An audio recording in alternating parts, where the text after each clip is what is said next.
Делай давай! Пошел, затягивай! 23 февральда Зейда ирекле көрәш буенча ветеран спорт устасы якташыбыз Михаил Данилов истәлегенә республика турниры узды. Бил алышырга килгән яшь көрәшчеләрне район башлыгы орынбасары Петр Уразайкин сәламләп спортчыларга зур уңышлар теләде.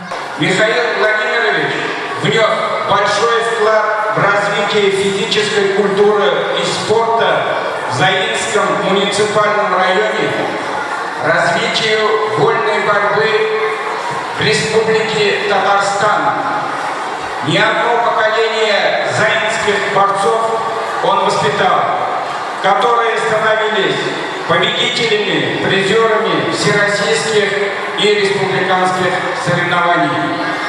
Бу юлы Келәмдә Татарстанның 14 районыннан, шулай ук Россиянең Самара, Оренбург өлкәләреннән, Чувашия, Башкортстаннан килгән 300дән артык көрәшче көч сынашты. Келәм уртасына чыгучы яшь көрәшчеләрнең һәркайсы җиңү өчен ахыргача көрәшә. Кыюлык һәм шактый көч таләп иткән көрәшнең әлеге төрен егетләр генә түгел, хәтта кызлар да үз итә. Ә иң мөһиме сәламәт яшәү рәвеше алып баручы яшь буынның рухы да нык, акылы да зирәк була дип белгечләр. Матур көрәш карарга турнирда катнашучы ул кызлары өчен җан атарга әти-әниләре дә килгән. Зәй спортчылары быел да югары нәтиҗәләргә иреште. Беренче урында Зәй командасы, икенче урында Түбән Кама көрәшчеләре, Ижевск шәһәре 3нче урынны яулады.